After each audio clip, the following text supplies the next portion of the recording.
Hello అండి, welcome to Anvesh. Court cinema చూసారా? చూడకపోతే అర్జెంటుగా వెళ్ళి చూసిరండి.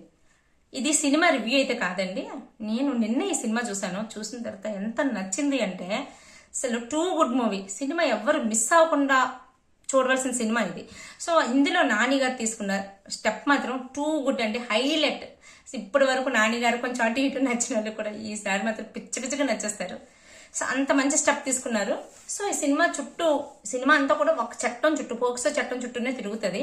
అసలు ఏంటి అంత ఇంట్రెస్టింగ్ ఫ్యాక్ట్ ఏంటి దీని గురించి మాట్లాడదు ఈ వీడియోలోని. అసలు నానిగా తీసుకున్న స్టెప్ ఏంటి అనేది. ఈ వీడియో మీకు నచ్చితే లైక్ చేసి షేర్ చేయండి. ఛానల్ సబ్స్క్రైబ్ చేసుకోవడం అస్సలు మర్చిపోద్దు. సబ్స్క్రైబ్ చేసుకోవడానికి మొహమాట పడుతున్నారు కదా, అసలు మొహమాట పడకండి. వీడియో అంతా విన్న తర్వాత మీ అభిప్రాయం ఏంటో కామెంట్ చేసి చెప్పండి. సినిమా చూసాక మీకు ఏమనిపించింది అది కూడా కామెంట్ చేయండి. సో వీడియోలోకి వెళ్తే, కోర్టు సినిమా ఇందాక నేను చెప్పినట్టుగానే ఒక చట్టం చుట్టూనే తిరుగుతుంది. ఆ చట్టం ఎక్స్ప్లెయిన్ చేసిన విధానమే కోర్టు. సో ఇదేంటి? పోక్సో చట్టం. అసలు ఏంటి ఈ పోక్సో చట్టం అంటే? The protection of children from sexual offences. So ఇది అంటే మైనర్ ఆడపిల్లలు మీద మగవాళ్ళు చేసే కామంద పని కానీ, వాళ్ళ పైశాచిక ఆనందం కానీ, వాళ్ళ ఫిజికల్ అబ్యూజ్మెంట్ కానీ, దీని గురించి మాట. సో ఇక్కడ ఏంటంటే నేను ఒక మాట చెప్పాలనుకుంటున్నాను అండి. మైనర్ ఆడపిల్లల, లేదంటే పెద్దవాళ్ళ, లేకపోతే మామూలు నార్మల్ మేజర్ ఆడపిల్లల, సో ఎవరు అనే ఉండట్లేదు. నిజంగా ఒక ఆడదైతే చాలు, మనతోనే ఉంటారు, మనతో చాలా చక్కగా మాట్లాడతారు. కానీ వాళ్ళ ఇంటెన్షన్స్ రాంగ్ ఇంటెన్షన్స్, వాళ్ళు చూసే చూపు రాంగ్, వాళ్ళు మాట్లాడే మాట రాంగ్, వాళ్ళు చేసే చేత రాంగ్. ఇంత కామంతో కళ్ళు మూసుకుపోయి ఉన్నారు చాలా. అందరు నేను అనట్లేదు, చాలా మంది అలానే ఉన్నారు.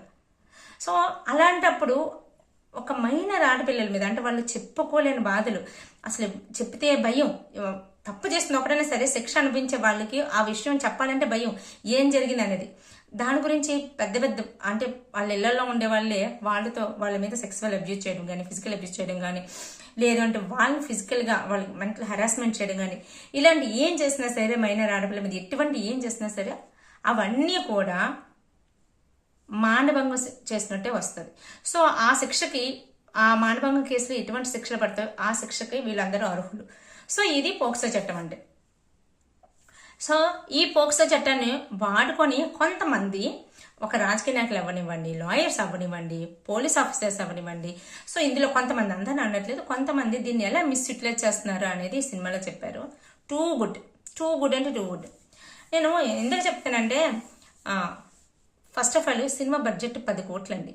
సినిమా బడ్జెట్ 10 కోట్లు. ఇప్పటి వరకు సంపాదించింది, ఈ రోజు 3వ రోజు, మన ఫ్రైడే రిలీజ్ అయినట్టుంది, థర్స్డే నైట్ ఏదో ఒకటి 3 days అయిపోయేసరికి 24-25 crores వచ్చేసింది వాళ్ళ సినిమాకి ఇండియాలో. సో ఫారెన్లో $600K వచ్చిందని అంటున్నారు. ఇవి కాకుండా ఓటీటీకి ఆల్రెడీ 8-9 lakhs అమ్మేశారంట. సో అంటే ఇంకా చూడండి, ఇంకా వస్తూనే ఉంటుంది. ఎందుకంటే మౌత్ టాక్ చాలా ఎక్కువ ఉంది సినిమాలో, చాలా చాలా ఎక్కువ ఉంది. నాని గారికి ఈ సినిమా మీద ఎంత ధైర్యం అంటే, మీరు కోర్టు సినిమా చూడండి, నచ్చకపోతే నా హిట్ 3 సినిమా చూడకండి అన్నారు. అంటే ఈ సినిమా మీద అంత కాన్ఫిడెన్స్, ఆయన కాన్ఫిడెన్స్ నచ్చింది. ఆయన ఛాలెంజ్ గెలిచారు నిజంగా. ఈ సినిమాలో ఏంటంటే, ఒక పోక్సో చట్టాన్ని ఒక అమాయకులకి చట్టం గురించి అవేర్నెస్ లేని అమాయకులు ఎలా ఇరుక్కుపోతారు, మైనర్ పిల్లలు అంటే. ఇక్కడ ఒక పాయింట్ చెప్పాడండి, టూ గుడ్. ఆ పాయింట్ నిజంగా. ఫర్ ఎగ్జాంపుల్ 17 years ఉండి అమ్మాయికి నెక్స్ట్ ఒక 2-3 daysలో అమ్మాయి 18 years అయిపోతుంది అనుకున్నప్పుడు, 17 yearsలోని ఆ అమ్మాయికి ఏమైనా జరిగితే ఆ అమ్మాయి మైనర్ కింద వస్తుంది. 18 years అయిపోయిన తర్వాత అమ్మాయి మేజర్ అయిపోతుంది. అసలు 2-3 daysలో అమ్మాయికి మెచ్యూరిటీ ఎలా వచ్చేస్తుంది అనే పాయింట్ తీసుకొచ్చి చెప్పిన విధానం టూ గుడ్. ప్రియదర్శి ఇందులో యాక్ట్ చేస్తున్నది సూపర్ అండి. శివాజీ గారికి చాలా మంచి ఫ్యూచర్ ఉంది. మళ్ళీ అతనికి ఇప్పుడు స్టార్ట్ అయ్యింది, కానీ ఇప్పుడు ఇటుపైన ఇంకా చాలా మంచి రోల్స్ వస్తాయనిపించింది ఈ సినిమా చూసిన తర్వాత. ఒక లాయర్ ఒక చట్టంలో ఉన్న లూప్ లైన్స్ తీసుకొని తను ఎలా డిబేట్ అయిపోయి డబ్బులు తీసుకొని ఎలా అమ్ముడిపోతాడని ఒక విషయం అయితే, అదే లాయరు ఒక నిర్దోషికి శిక్ష పడకూడదు సో అని చెప్పి తను చేసిన ప్రయత్నం, సో తను వెళ్ళిన దారి, తను చేసిన ఇంట్రాగేషను ఈ సినిమాలో చూపించిన విధానం 100% డెబ్యూట్ డైరెక్టర్ అయినా సరే ఆయన 100% సక్సెస్ అయ్యారు. నిజంగా నాని గారు ఇతని మీద పెట్టిన నమ్మకానికి అతను 100% ప్రాఫిట్ నాని గారి చేతిలో పెట్టారు. Two good. నేను ఏమంటానంటే, ఈ సినిమాలో ఏముంది అసలు? ఏముంది అసలు ఏ యాక్టర్స్ ఉన్నారు చెప్పండి? అందరూ కొంచెం కొంచెం తెలిసిన వాళ్ళే, కానీ ఎవరు కూడా పెద్ద పెద్ద యాక్టర్స్ కాదు. అందుకే 10 కోట్లతో అయిపోయింది సినిమా. వల్గారిటీ ఉందా, లేకపోతే ఎక్స్పోజింగ్ ఉందా? ఏమీ లేవు, అసలు ఏమీ లేవు. అసలు పోక్సో చట్టం అన్నందుకు అంటే ఏమైనా సీన్స్ మనకి వల్గర్గా చూపించారా? మనం చూడలేము ఏమైనా రొమాంటిక్ సీన్స్ ఏమైనా చూపించారు? ఏమీ లేవు. కానీ సినిమా అంతా చాలా ఇంట్రెస్టింగ్గా ఉంటుంది. ఒక చట్టం గురించి చెప్తున్నప్పుడు కొంతమందికి మనకి మామూలుగా అయితే ఆ చట్టం గురించి ఏం తెలుసుకుంటాలే అన్నట్టుగా ఉంటుంది. కానీ ఇక్కడ చెప్పే విధానం, అతను తీసుకున్న స్క్రీన్ ప్లే టూ గుడ్. ఒక చట్టం గురించి మనకి అంటే మన జనరల్గా ఏదైనా ఒక చట్టం వచ్చింది అనుకోండి, ఈ పోక్సో చట్టం అనేది ఎప్పుడు వచ్చింది? 2012లో వచ్చింది. సో కానీ పోక్సో చట్టంలో ఉన్న మనకి కంప్లీట్గా ఏమీ తెలియదు ఈ పెద్ద పెద్ద చట్టాల గురించి చూసుకుంటే. సో ఈ పోక్సో చట్టంలో ఏదైనా ఒక చట్టం వచ్చింది అంటే అది నార్మల్ ఆడియన్స్ కూడా, నార్మల్ జనాలకు కూడా తెలియాలి. ఆ చట్టం అంటే పోలీసులు, జడ్జి, లాయర్లు వీళ్ళకే తెలుస్తుంది, మనకేం తెలియదు అని చెప్పి పక్కన పెట్టేయడం కాదు. తెలిసేటట్టు చేస్తే అందులో అంటే ఈ తప్పు ఇక్కడ చేయకూడదు, సో ఈ తప్పు చేస్తే నేను ఈ శిక్షకు అర్హుల్ని, సో ఒకవేళ నేను ఇక్కడ ఇలా బిహేవ్ చేస్తే అక్కడ తప్పు లేకపోయినా సరే నేను ఇలా బిహేవ్ చేస్తే ఆ శిక్షకు నేను అర్హుల్ని, నేను అలాంటివి చేయకూడదు అనేది తెలుస్తుంది.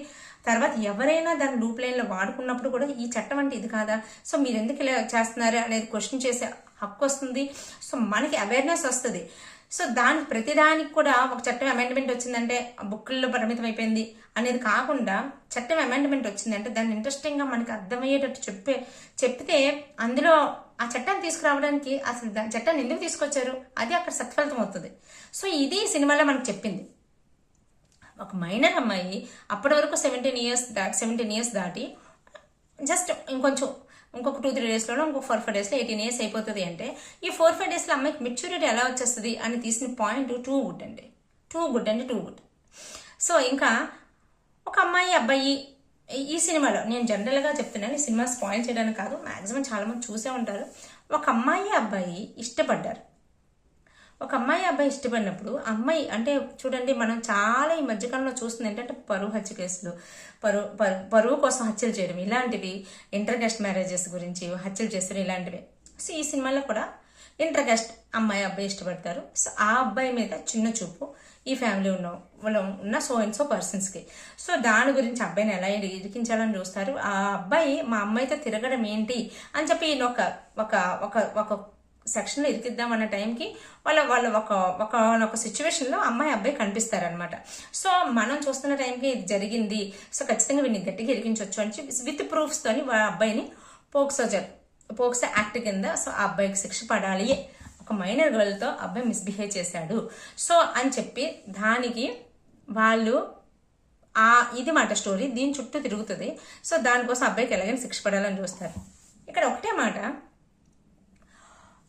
ఒక అమ్మాయి ఒక అబ్బాయి ఇష్టపడ్డారు అనే ఒక దాన్ని తీసుకొని అబ్బాయి జీవితం కంప్లీట్గా, చిన్న అబ్బాయి జీవితమే కంప్లీట్గా నాశనం చేసేయాలని చూస్తున్నారు కదా. సో అది ఎంతవరకు కరెక్ట్? సో మీ పరువు కోసం, మీ గోల్ కోసం ఒక వ్యక్తి జీవితం పాడు చేసేద్దాం అనుకుంటున్నారు కదా. సో అది ఎంతవరకు కరెక్ట్ అనేది చూపించిన విధానం టూ గుడ్ అండి. చాలా చాలా బాగా తీశారు సినిమాని. నేను అదే చెప్తున్నా, ఈ సినిమాలో ఎక్స్పోజింగ్ లేదు, వల్గారిటీ లేదు, మరి ఏంటవి ఆ డ్యాన్స్లు ఏవి మర్చిపోతున్నాబ్బా, సో పిచ్చి డ్యాన్స్లు ఏమీ లేవు. అయినా సరే సినిమా ఎందుకంటే అందరికి నచ్చుతుంది. ఇలాంటి సినిమాలు మనకు తెలుగులో కూడా చాలా తక్కువ వస్తుంటాయి, అయినా సరే సినిమా ఎందుకు నచ్చుతుంది? ఈ సినిమా తీసే విధానం, స్క్రీన్ ప్లే, చెప్పిన విధానం అంత బాగుంది కాబట్టి ఇంత బాగా నచ్చింది. ఒక బెల్లగొండ సినిమా ఎందుకు అంతమందికి నచ్చింది అంటే తీసిన విధానం, చెప్పిన విధానం. ఇందులో కూడా ఒక చట్టం గురించో, చట్టంలో జరుగుతున్న లూప్ లైన్స్ గురించి చెప్తే ఎవరు వింటారు? అయినా సరే ఎందుకు అందరూ చూస్తున్నారు చెప్పండి? ఎస్పెషల్లీ పిల్లలు ఖచ్చితంగా చూడాల్సిన సినిమా, పేరెంట్స్ తెలియాలి, అందరికీ అవేర్నెస్ రావాలంటే కోర్ట్ సినిమా ఖచ్చితంగా చూడాల్సిన సినిమా. సో ఇది అయితే నాకు అనిపించింది. ఒక సినిమా తీయాలి అంటే ఇవే ఉండాలి, ఇలానే చేయాలి, ఇంత ఎలివేషన్స్ ఉండాలి, ఇంత చేయాలి, ఏం అక్కర్లేదు. సబ్జెక్ట్ పట్టుకొని దాన్ని ఎలా చెప్పితే జనాలకు అర్థమవుతుంది అలా తీస్తే చాలు, ఖచ్చితంగా చూస్తారు జనాలు. అదే జరుగుతుంది కోర్ట్ సినిమాలో. సో మీకేమనిపించిందో కామెంట్ చేసి చెప్పండి. వీడియో మీకు నచ్చితే లైక్ చేసి షేర్ చేయండి. Take care, bye.